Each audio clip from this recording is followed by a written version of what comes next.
Amém? E hoje eu quero partilhar essa verdade bem simples, mas ao mesmo tempo poderosa, que tem a ver com o padrão da vontade de Deus para nossas vidas. Então, Senhor, nós pedimos sabedoria e entendimento. Ajuda-me, Pai, a falar exatamente como Tu queres que eu fale, Senhor. Os teus filhos, Pai, tenham ouvidos para ouvir a Tua palavra, Senhor, aquilo que o Teu Espírito está a dizer. Oh Deus, é para o nosso bem comum e para a Tua glória. Em nome de Jesus. Amém. Então vamos lá. Miqueias 6, versículo 8. É aquele livro que a gente lê todos os dias, né? Da semana a gente lê Miqueias.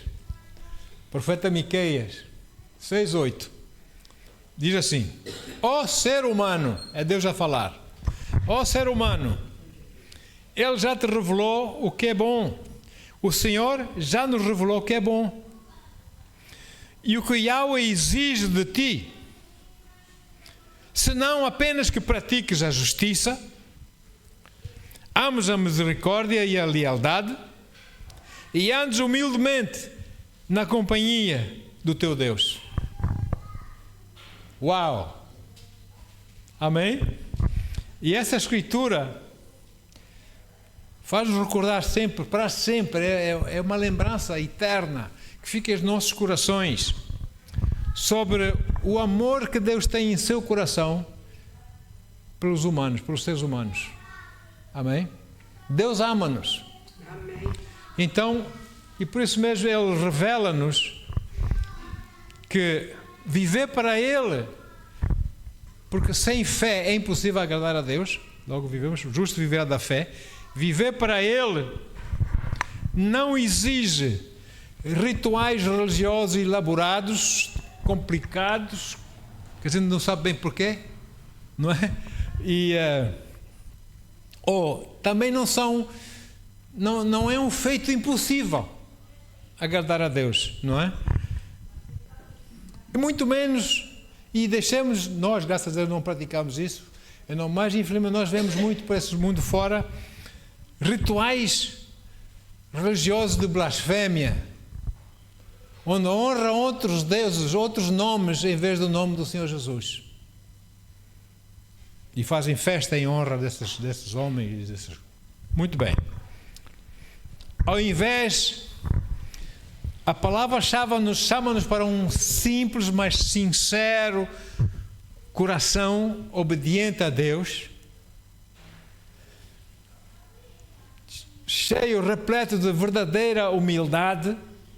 E aqui humildade não é ser muito pobre, não é não ter poder, não sei o quê, não ter dinheiro, não.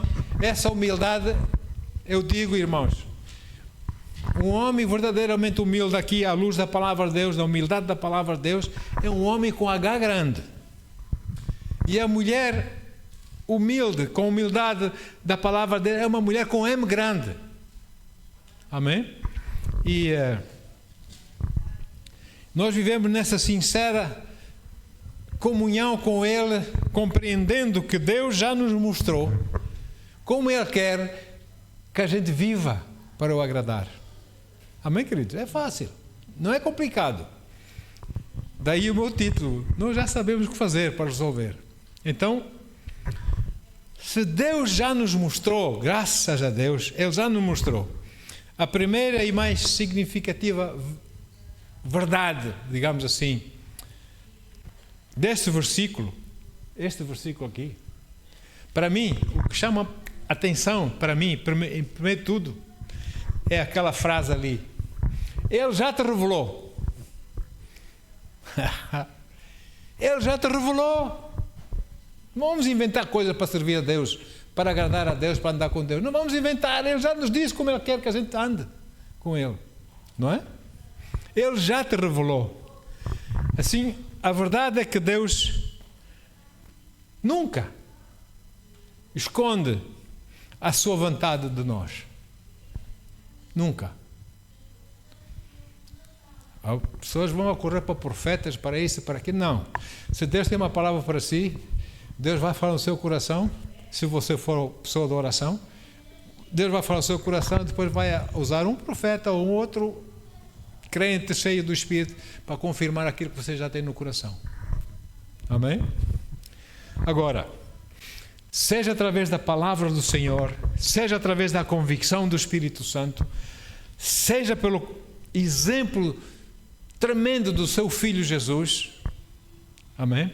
A verdade é que Ele já nos mostrou claramente o seu desejo, como Ele quer que a gente viva para agradá-lo. Amém? E não é nada complicado. É bem fácil até. Tão fácil que alguns homens que não entendem, não têm revelação, complicam um pouco mais, porque aí já faz sentido. Não, nada disso. Agora, não temos necessidade alguma de procurar soluções complicadas em nossas vidas para solucionar as nossas lutas, as nossas resistências contra as tentações do pecado. Não temos que procurar soluções. Já sabemos o que fazer. É o quê? Ficar firme no Senhor. Amém? Se você pecou, ou se você se desviou de Deus, então o caminho de volta para Ele é fácil. É reconhecer que você errou, não é? É confessar esse erro a Deus em arrependimento, verdadeiro arrependimento do coração, e depois é confiar no perdão de Deus, porque Ele prometeu que nos perdoaria se nós o confessássemos, não é? Lá estou eu a ler essa escritura já não sei quantos domingos seguidos, mas vamos ler, não sei, Deus lá sabe. 1 João 1, versículo 9. 1 João 1, versículo 9 assegura-nos que se nós confessarmos os nossos pecados, Ele, Deus, é fiel e justo para nos perdoar todos os pecados, não alguns, todos os pecados, e nos purificar de qualquer injustiça. E essa escritura é uma promessa de Deus para aqueles que são seus. Amém. Amém? Porque enquanto nessa vida, irmãos, aqui e ali vamos errar. Amém? Então, esse tipo de confissão e arrependimento não implica nós termos que viver exaustivamente, não é? Ou detalhadamente cada pecado que nós cometemos.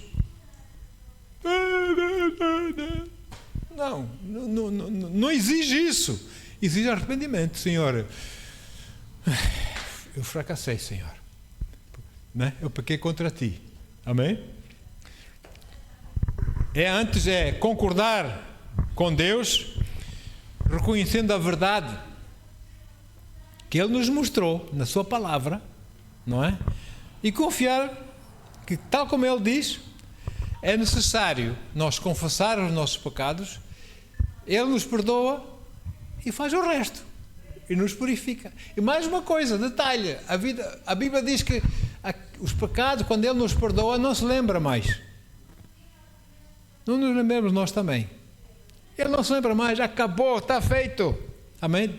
Deus perdoou. Ok? Agora, a grande lição, eu usei o exemplo do rei Davi.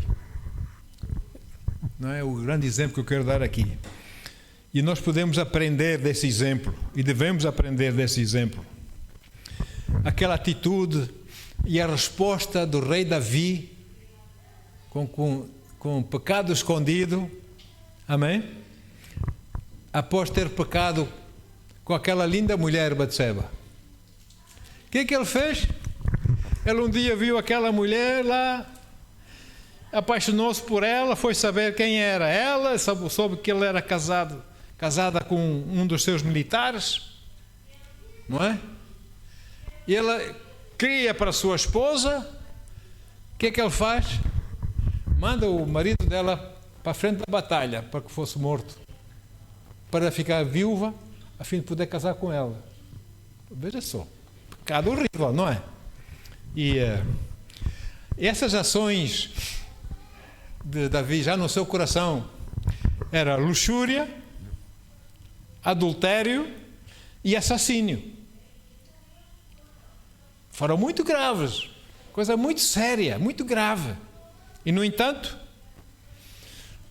andava com aquela coisa escondida, disfarçando que estava tudo bem com ele. Ainda hoje nós vemos, irmão, está tudo bem, tudo bem, tudo bem, tudo bem. Eu duvido. Eu não digo nada, mas no meu coração diz, duvido, está tudo bem. Não é? Deus envia o seu profeta Natã para ir ter uma conversa com Davi. Porque Deus ama Davi, ou não? Então envia o seu profeta. E depois de ter uma longa conversa, não vamos agora ler isto, está na palavra de Deus, ao ouvir Natã com atenção, Davi reconheceu, simplesmente reconheceu de forma simples e direta que ele tinha pecado. Arrependido. Sim, sou eu pequei contra o Senhor. E o que é que foi? Vamos ler. 2 Samuel 12, versículos 13. Davi confessou para Natã: pequei contra Yahweh. Então Natã afirmou a Davi: por sua parte, Yahweh perdoa o teu pecado, não morrerás. Esse é o nosso Deus. Você acha que há um pecado mais forte que o perdão de Deus? Eu estou a dizer isso não é licença que podemos pecar. Peco e depois Deus perdoa. Não estou a dizer isso. Deus é santo, nós devemos ser santos, ou não? Mas se por acaso, temos um Deus que nos perdoa. Amém?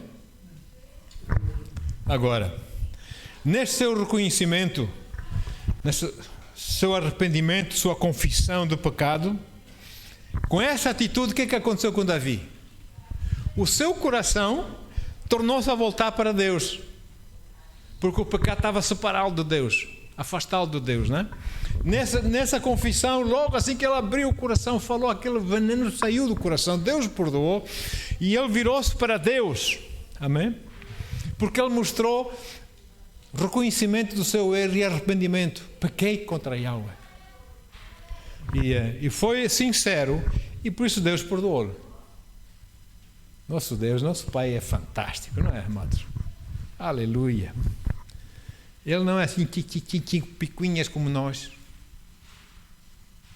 Ele é amoroso, amor mesmo, amém? Ele perdoa porque Ele nos ama. Agora, reparem que aqui, nesse perdão que Deus concedeu a Davi, não houve nenhuma cerimônia elaborada, porque agora Davi vai confessar o seu pecado e Deus vai perdoar. Ou então, Davi reconheceu o pecado e agora, para Deus perdoar, temos de fazer uma cerimônia. Como faz aí o mundo. Nada disso. Não houve nada, não houve nenhuma cerimônia elaborada. Não houve uma longa lista de sacrifícios de carneiros, milhares e milhares de carneiros tem que dar em oferta a Deus. Não houve exigências de oferta de milhares de ribeiros de azeite para o Senhor, não é? Não houve outro tipo de oferta, ouro, ou sei lá, para apaziguar a ira de Deus. Pois não. Ele reconheceu, o profeta falou e disse, tem razão, sou eu mesmo, eu pequei contra o Senhor. E Deus o perdoou. Amém? Agora, porque foi o reconhecimento sincero do coração, arrependimento pelo pecado. E por causa disso, o seu coração virou-se para Deus por causa da misericórdia de Deus. E ele regressou a Deus por causa da misericórdia de Deus que o perdoou. Ou não? Amém? E assim, amados, tal como Davi, também nós não temos necessidade de sobrecompensar o nosso pecado, ofertando rios ou ribeiros, como diz a Bíblia, ribeiros e ribeiros de azeite, não é? Ou, desculpa em português, carradas de ouro, vou levar o ouro, ou milhares de sacrifícios de carneiro, sangue de carneiro, milhares de carneiro, para Deus me perdoar. Não precisamos nada disso, porque o Cordeiro de Deus já morreu por nós, ou não? Uma gota. Chega uma gota, irmãos, desse sangue. E Deus não Deus não está a olhar para aquilo que nós fazemos, que não sei o que as nossas obras para o agradar. Não, Deus está a olhar para o nosso coração, para a sinceridade do nosso coração. É simples. Então, Deus requer isso mesmo, como nós lemos em Miqueias 6, versículo 8, e vamos ler outra vez, só para recordar 3 princípios simples. Como Deus deseja que a gente viva com Ele, em comunhão com Ele. Então é assim, o ser humano, Ele já te revelou o que é bom. E o que Yahweh exige de ti, senão apenas que pratiques a justiça, ames a misericórdia e a lealdade, e andes humildemente na companhia do teu Deus. O que é isso, praticar justiça? Praticar justiça é vivermos com integridade e retidão perante o Senhor. É tratar as outras pessoas com respeito, com justiça, com tolerância, e se calhar dar primazia às outras pessoas antes de nós. E é honrar Deus em todas as facetas da nossa vida, em todas as nossas ações. Isso é praticar a justiça. Número 2, amar a misericórdia e a lealdade. É estender às pessoas a mesma compaixão e o mesmo perdão que o Senhor nosso Deus estendeu para nós. Amém? Se Ele perdoa-nos, porque eu agora que não vou perdoar o meu irmão ou a minha irmã, eu vou ficar ofendido, porque disse não sei o quê, agora está não sei. Que é isso? Então, se Deus não se ofende, eu peço perdão, Ele me perdoa porque Ele me ama, eu tenho que ser esse exemplo ou não? Eu tenho que resplandecer Jesus para as pessoas. Então, amar a misericórdia tem tudo a ver com viver-se, deixa-me dizer, no transbordo da graça de Deus. E para nós estarmos a transbordar a graça de Deus, nós temos que viver debaixo dela, ou não? Para podermos dar, porque eu não posso dar aquilo que eu não tenho. Então eu tenho que estar debaixo da graça de Deus para poder demonstrar a graça de Deus às outras pessoas, misericórdia às outras pessoas. Número 3, andar humildemente na companhia de Deus. Ou seja, depender dele todos os dias das nossas vidas. De manhã, quando a gente abre os olhinhos de manhã, ao acordar de manhã, quem é que nos deu essa força? Quem foi que nos deu essa força para abrir os olhinhos? Não é?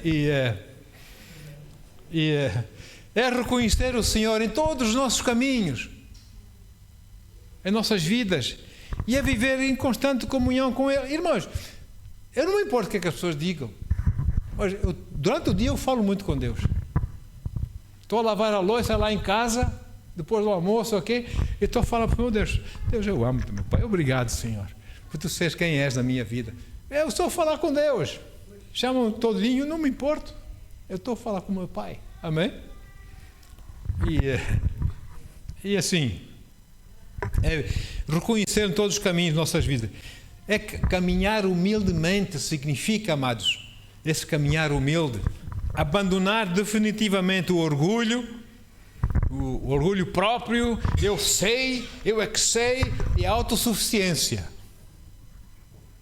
E isso é caminhar humildemente, não é? E não são, como nós podemos constatar, cada um de nós, nos nossos corações, pensamos bem, essas chamamos de exigências da parte do Senhor, não são árduas. Não, também não são impossíveis de se cumprir, não é? Antes, são muito práticas, são bem alcançáveis e até agradáveis. Eu agrado-me quando agrado a Deus, ou não? Quando você ajuda uma pessoa por amor de Jesus, ou você faz bem a outra pessoa por amor a Jesus, você vai, apoia, ajuda, você não se sente bem? Porque ao agradar aquela pessoa, você está a agradar ao Senhor. Amém. E você sente-me tão bem, não é? Oh, glória! Aleluia! Então,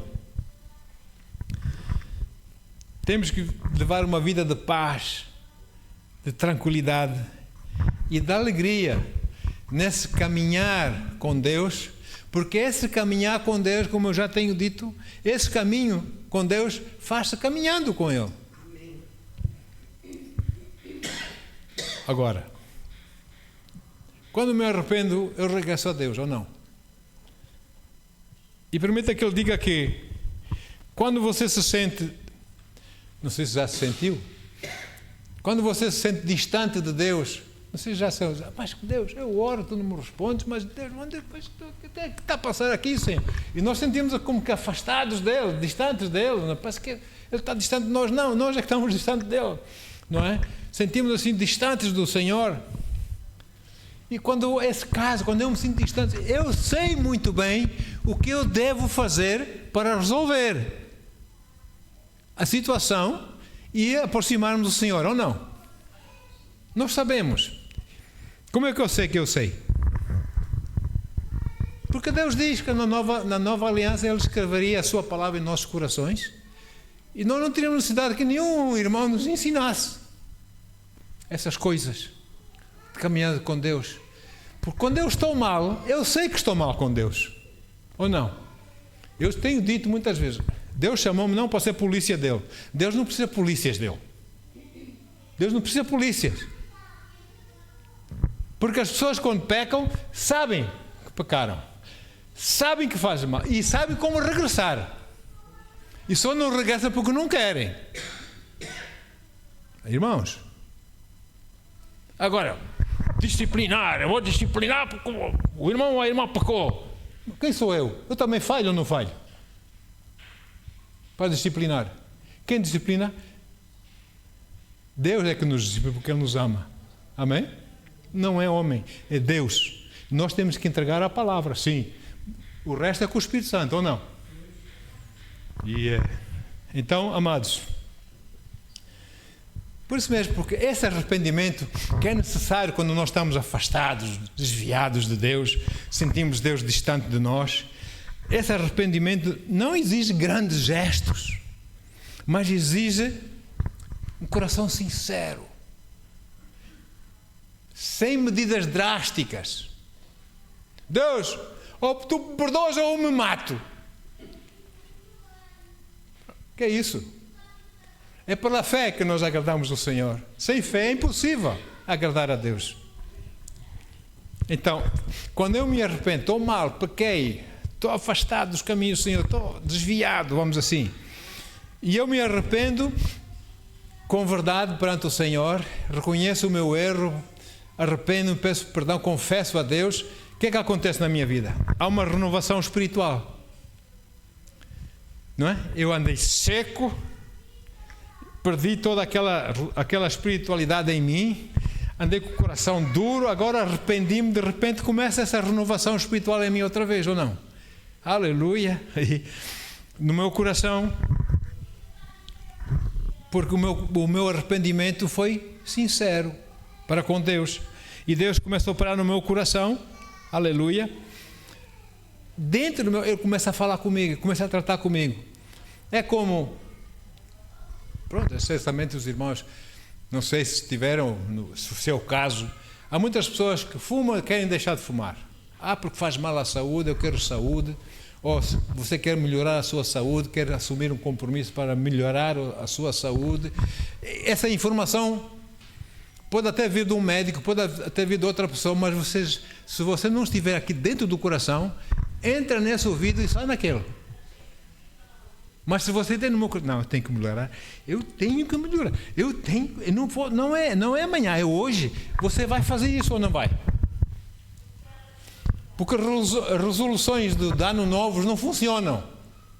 Ano novo, 2025, vou deixar de fazer isso, vou deixar de fazer aquilo. 2 semanas depois você já se esqueceu. Sabe por quê? Porque não está no coração. Mas se você tiver assim, tem que fazer, e você faz a sua parte, Deus faz a parte dele. Se você não fizer a sua parte, Deus não tem nenhuma obrigação em fazer a parte dele. Deus não é lorpa. Amém?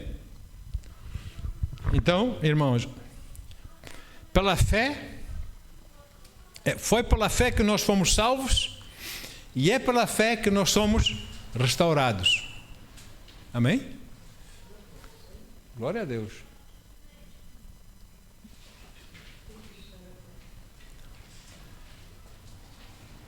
Essa coisa ainda está... Ok. Mais preciosos do que as montanhas. Mais preciosos do que as montanhas. Vamos ver.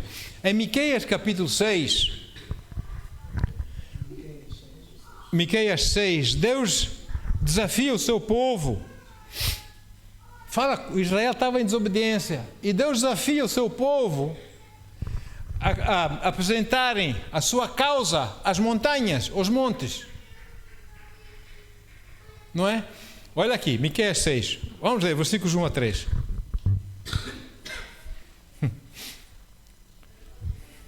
Agora, pois, ouvi com atenção a palavra de Yahweh. Põe-te em pé e defenda a tua causa perante os montes. As montanhas ouçam a tua voz. Você sabe que as montanhas ouvem? A Bíblia diz que sim. Amém? Amém. Versículo 2. Ó montes, e vós fundamentos perpétuos da terra. Agora Deus também faz a sua acusação aos montes. Ouvi a acusação de Yahweh, porque o Senhor tem uma grave questão para resolver com o seu povo e entrará em juízo contra Israel. E depois, se eu pergunto, o versículo 3 é muito forte, irmãos. Ai, faz-me chorar. A humildade de Deus, o amor de Deus. Diz assim: ó meu povo, diz-me claramente, o que é que eu te fiz de mal? É Deus a perguntar. O que é que eu te fiz de mal para me tratares assim? Por que é que tu achas que eu mereço que me trates da forma que estás-me a tratar? Em que foi que te ofendi? Responde-me. Se isso não é amor, irmãos, se isso não é mostrar que Deus se preocupa conosco, então eu não sei. Isso não tem nada a ver com religião. É uma comunhão, é um relacionamento. Paizinho com seu filhote, com a sua filhota. Amém?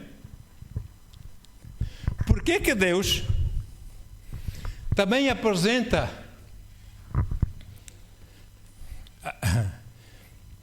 a sua causa aos montes e aos fundamentos perpétuos, como ele diz lá, como nós lemos, da terra?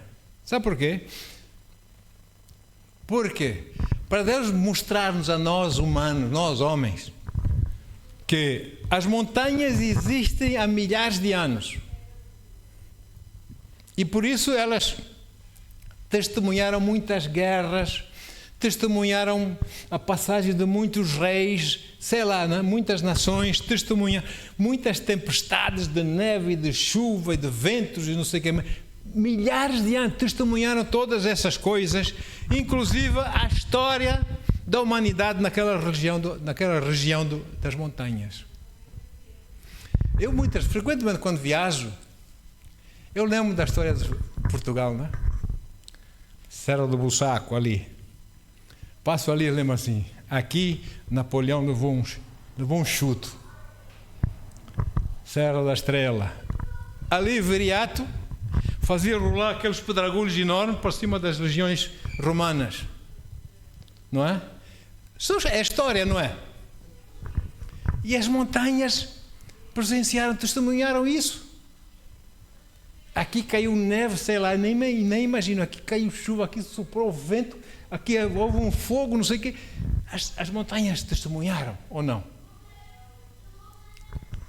E Deus usa as montanhas para nos dizer a nós que Ele nos ama e que Ele nos valoriza infinitamente mais do que as montanhas.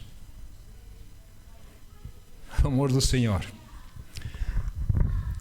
A verdade é que você e eu somos eternos. As montanhas não. É, não é? Se Deus tem cuidado das montanhas e ama, porque fazem parte da sua criação, se Deus cuida das flores, das aves, da natureza, etc., quanto mais Ele não vai cuidar de si e de mim? Por quê? Porque o amor que Ele tem para conosco é infinitamente mais profundo e mais intenso. Deus nos ama, irmãos. Quando nós compreendemos verdadeiramente, entendemos o amor de Deus, nós deixamos de querer ofendê-lo, fazer mal, dizer que tu, Senhor, fazes mal, tu ofendeste-me, tu não sei o quê, e vou viver a minha vida como eu quero, não como tu queres. Eu não acredito em Deus. Deus está perguntando, como é que te fiz para dizer isso? Qual é a razão que te levas para dizer isso? Em que eu te ofendi? Responde-me. E os homens olham para a montanha e não têm palavras. Um monte de desculpas, mas verdade do coração não tem. E assim, amados. Miqueias 6, vamos continuar a ler. Versículos 6 a 8. 8 já lemos, mas vamos repetir. Sendo assim,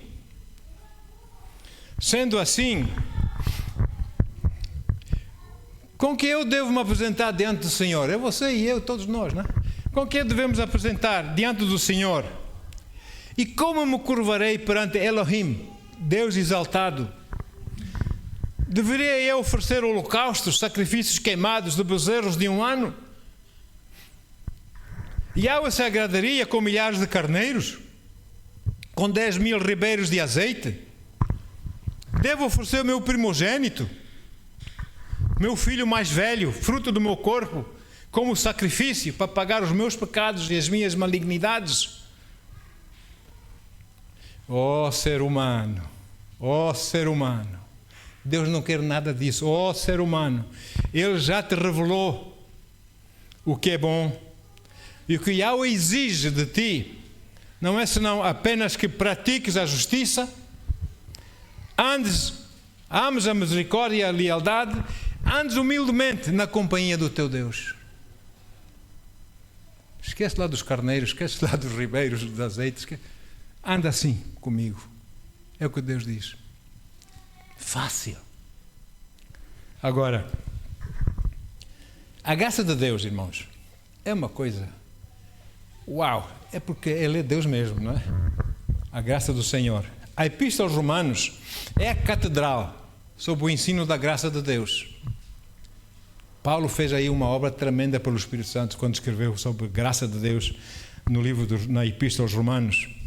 É uma fonte muito rica e vasta no ensino desse tema. E enquanto que, por exemplo, em outros livros, deixa-me dizer, o livro de Gálatas, a Epístola aos Gálatas, também que fala da graça, mas aí graça se refere no meio das tribulações, das situações difíceis, a graça me basta, não sei o quê, não é? Nos fracassos, não é? Que a graça está lá para nos dar força, para nos levantar e tal, não é? Mas a Epístola dos Romanos é como digo, é catedral, se me permite a palavra.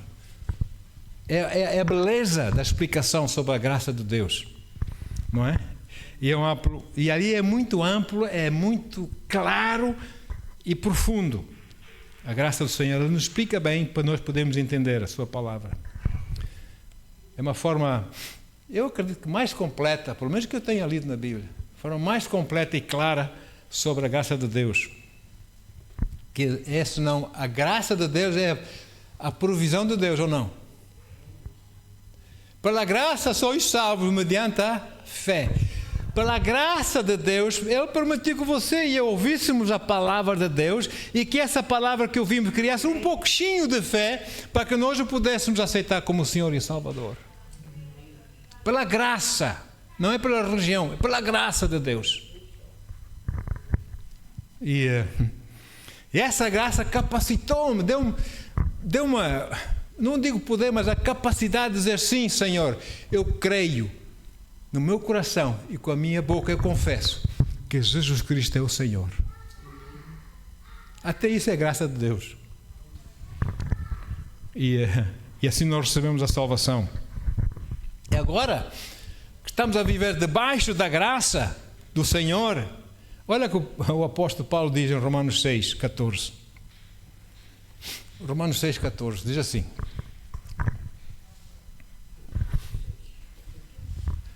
Porquanto o pecado não poderá exercer domínio sobre vós. Acabou, esse domínio que ele tinha antes acabou, a não ser que eu volte para trás. Assim sou como aquele cão, como diz o apóstolo Pedro, que voltou para o seu vômito, não é? Não poderá exercer, o pecado não poderá exercer domínio sobre vós, pois não estáis debaixo da lei, mas debaixo da graça. Ou seja, quando eu aceito Jesus como Senhor e Salvador, eu nasço de novo, eu só peco quando eu quero pecar. Porque eu quero pecar. Eu peco quando sou desobediente a Deus, ou não? Por quê? Porque a graça dá-me força para dizer não, para resistir à tentação. A graça dá-me isso. E eu não me deixo levar pelas intempéries do pecado, que me puxa mais, atrai-me, e eu meto-me. Não! Diz, não, chega até aqui, nem mais um passo. Eu sou de Jesus, em nome de Jesus. Comigo não. Eu lembro uma vez, aqui no sul da Península Ibérica, temos uma cidade que é Gibraltar, em inglês. Gibraltar, que tem uma rocha enorme. Eu tenho lá muitos amigos, fui lá muitas vezes. Fui lá fazer conferências, tem lá conferências. Inclusivamente um amado irmão, já está na glória, escreveu um livro sobre avivamentos em Gibraltar e, pela graça de Deus, o meu nome também está lá. Tivemos momentos tremendos. E um dia eu fui lá com um pastor amigo da África do Sul. Talvez você se lembre, o Bruce, não sei se lembra, pastor Bruce, não sei, talvez não. E o Bruce, a irmã lembra, né? Pronto. Eu levei-o lá a Gibraltar, fomos a uma conferência e eu digo assim, agora vens comigo e em vez de eu pregar 8 vezes, prego 4 e tu pregas 4. E foi o que nós fizemos. Falei com os irmãos e eles aceitaram e fomos. Aí eles foram nos mostrar, eu já tinha visto, mas tornei aí, subir aquelas rochas lá em cima tem macacos. É a única área na Europa que tem macacos europeus. Lá em cima. E nós fomos lá, irmãos. Eu saí do carro, deixei o vidro aberto, o vidro da janela aberto.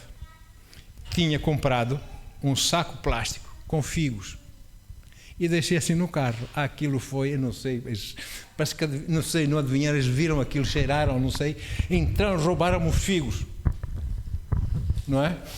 E o pastor Bruce estava assim no muro, olhar lá para baixo, a cidade, Gibraltar lá embaixo, e veio um macaquinho pequenino. Eu queria saltar para ele, não é? E vem a mãe atrás. Eu nunca mais me esqueço a palavra do pastor Bruce para a macaca. Ei, aqui, nenhum macaco toca na unção de Deus, né? Aqui não. O macaco olhou para ele, pegou na filha, foi-se embora. E essa, eu nunca mais me esqueci. A unção do Senhor. O pecado já não tem mais também domínio sobre nós. Nós só pecamos quando nós aceitamos que Ele tenha domínio sobre nós. Amém, queridos? Então, as palavras do apóstolo Paulo aqui são palavras muito poderosas. Paulo não está a dizer que nós não temos que resistir ao pecado. Paulo não está a dizer que a graça é licença para pecar. Peca, depois pede perdão e Deus perdoa. Não, Paulo não está a dizer isso. Amém? Paulo não está a dizer que nós não temos que ficar firmes e resistir ao pecado. Dizer não ao que nós devemos dizer não. Amém? E também não está a dizer que nós não teremos momentos difíceis nessa vida, porque a graça nos livra, a graça me basta. Sim, mas temos que andar na fé, crendo nessas coisas, chamando essas coisas a evidência em nossas vidas, acreditando do coração e enfrentando, sei lá, intempéries, situações, enfrentando as coisas em nome de Jesus. Amém. É que, irmãos, há tempo para orar, mas há tempo para agir. Há pessoas que oram, mas não agem de acordo com, depois querem que resposta de quê? A fé sem obras? Ué. Amém? Então, o que o apóstolo Paulo está a dizer aqui é que uma vez em Cristo, pecado deixou de ter domínio sobre nós. Oh, glória! Nascidos de novo. Agora quem reina, quem tem domínio em nós é Jesus. É Deus, é sua palavra. Amém? E assim, a graça de Deus não apenas nos ajuda a resistir a essas intempéries, essas tentações, essas coisas de Deus, a vencermos o pecado, mas ela também nos dá poder para podermos viver resistindo. Amém? Enquanto nessa vida. E quando você se mantiver mergulhado na palavra de Deus, não sei se já aconteceu convosco. Você está mergulhado na palavra, você, enfim, confia nas promessas do Senhor, chama as promessas para si, para a evidência na sua vida, você depende do Espírito Santo, você tem comunhão com Ele, e depois você nota, você começa a olhar para trás com essa atitude que você tem, você olha para trás, você vê que você não é você que vai deixar o pecado, é o pecado que vai deixar assim. Já notou isso? Oh caramba, já não faço isso. Epá, eu tinha um apetite, não sei o quê, eu já não faço isso. Ele é que nos deixa. Porque o maior é aquele que está em nós. Amém? E o pecado vai, em outras palavras, à medida que você vai crescendo em Cristo, o pecado vai perdendo o seu aperto na sua vida. A sua força na sua vida. Porque você vai estar cada vez mais semelhante a Jesus. Com o tempo, após caminhar com o Senhor, já há bastantes anos, etc., você vai olhar para trás e você vai ficar admirado. Olha quem eu era então, olha o que eu fazia então, e olha quem sou eu hoje. Uau, Deus, obrigado, Senhor. Você vai ficar grato a Deus.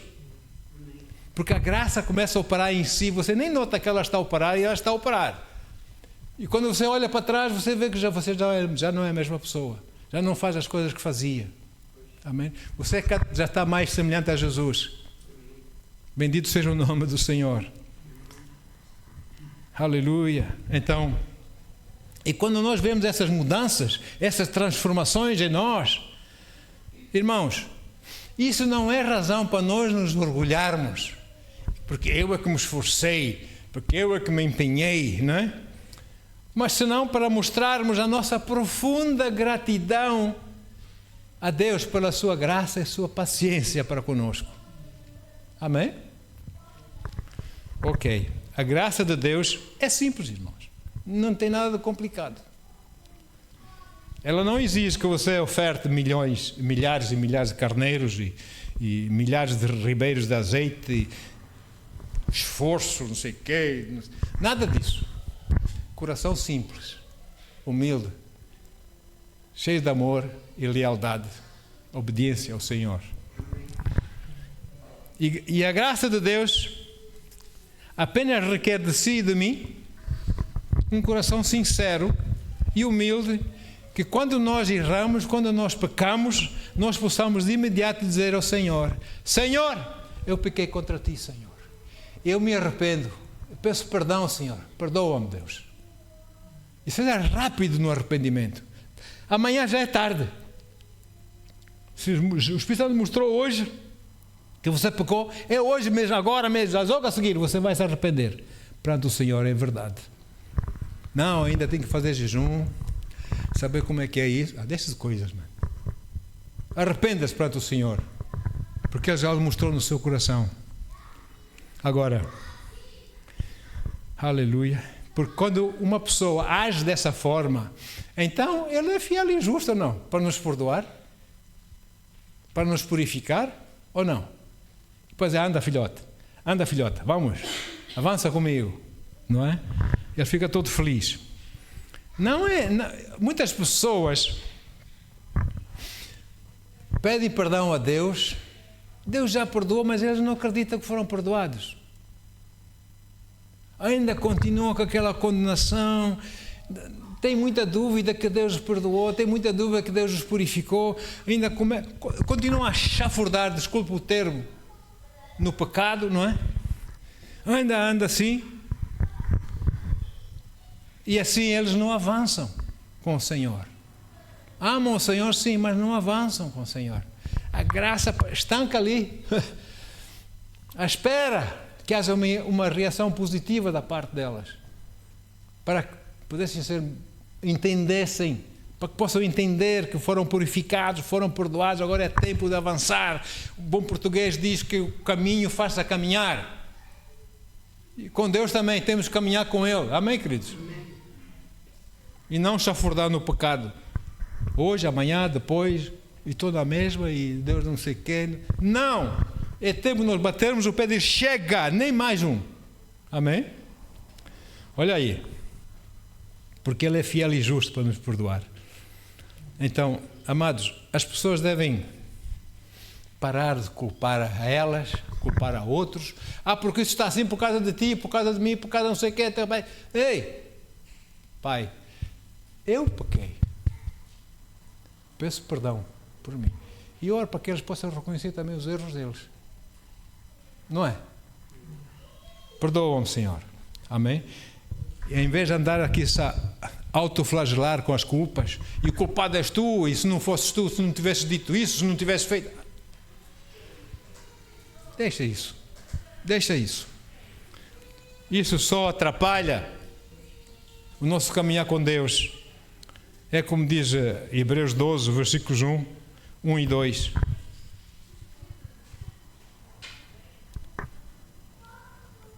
Hebreus 12, versículos 1 e 2.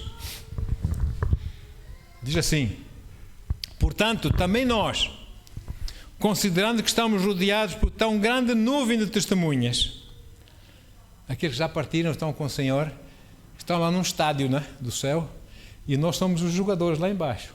Eles estão-nos a ver. O que é que nós estamos a fazer? O que é que aquele indivíduo está a fazer para Deus? Olha só. Anda, vai! Não saias da pista, volta para a pista, continua a correr. Não é? Por que paraste? Anda! E ele diz assim, desembaracemos de tudo o que nos atrapalha. Sabe, antigamente os maratonistas na Grécia, eu acredito que Paulo usou esse exemplo aqui, aqueles que corriam 40 km, as maratonas, famosas maratonas da Grécia, eles punham pesos, sacos de areia, não sei o que, pesos à volta do cinto, e corriam com aquilo, com aquele peso extra, que atrapalhava a correr ou não. Mas depois, na corrida oficial, eles iam lá sem os pesos. Aí se eles corriam, não é? Então diz assim, desembaracemo-nos de tudo que nos atrapalha e do pecado que nos envolve e corramos com perseverança a corrida que nos está proposta. Vamos correr com perseverança a corrida que nos está proposta, olhando fixamente para o autor e consumador da fé, Jesus. Olha agora, presta atenção. O qual, por causa do júbilo que lhe fora proposto, suportou a cruz. Sabe que foi com alegria, com o júbilo que Jesus suportou a cruz? Porque ele sabia, eu vou suportar, vou passar uns momentos de dor, de sofrimento, mas que gozo que me dá isso, porque eles vão ser salvos, e vão ser meus. É com júbilo que Jesus fez, não como mostra ali, defunto, eu sou morto, eu sou peso. Olha aí, ele desprezou a vergonha, porque Da Vinci ainda pinta ele com um paninho, ele estava nu na cruz, não é? Desprezando a vergonha, e depois assentou-se à direita do trono de Deus. Olha aí, nosso Jesus, foi com alegria que ele fez o que fez por si e por mim, porque nós iríamos aceitar a salvação. Então, queridos, dito isto, corramos com perseverança a corrida que nos está proposta. Sabe qual é o destino dessa corrida? A meta? Os braços de Jesus. Amém. Os braços de Jesus. Aleluia. Graças a Deus, não é? E se você estiver fora desta corrida, não sei se alguém que nos escuta, seja o caso, e você é crente, então você não tem necessidade que ninguém lhe explique. A Bíblia diz que Deus escreveria essas coisas no coração, nas tábuas do seu coração. E não teríamos necessidade de ensinar uns aos outros, conhece o Senhor. Você sabe exatamente o que fazer para voltar para Ele, para Jesus. Então, em nome de Jesus, faça-o e volte para o Senhor, que Ele o ama, que Ele o perdoa, que Ele o purifica. E depois avance, caminhando com Ele, permitindo que a graça de Deus e a palavra de Deus, o Espírito o fortaleça. Você vai caminhando com o Senhor, amém? Aleluia. E vai poder de novo entrar nessa corrida que está proposta, que você desistiu. Você pode correr com toda a firmeza para a meta, para o destino, que é os braços de Jesus que Ele espera por si. Meu bom e fiel servo. Bem está. Vem, filhote, que Ele nos ama. Amém? Então, queridos, nenhum crente precisa de um plano novo. Nenhum crente precisa de uma estratégia complicada para restaurar o seu caminhar com Deus. Basta o coração simples, sincero, verdadeiro e arrepender-se, pedir perdão a Deus e aceitar esse perdão, porque Ele nos ama muito. Ele diz que nos perdoa todos os pecados. Não é? Aleluia. E por isso, já sabemos o que fazer. Só não fazemos porque não queremos. Amém? Então, amados, esse caminhar com Deus faz-se caminhando. Caminhemos então, em nome de Jesus. Amém. Aleluia. Bendito seja o teu santo nome, Pai. Amém. Em nome do Senhor Jesus. Não mais nós, mas tu em nós, Senhor. Deus, viemos a Ti, Senhor, nesta tarde, Senhor, orar por nossos irmãos, por várias razões não puderam vir, outros estão enfermos, Senhor.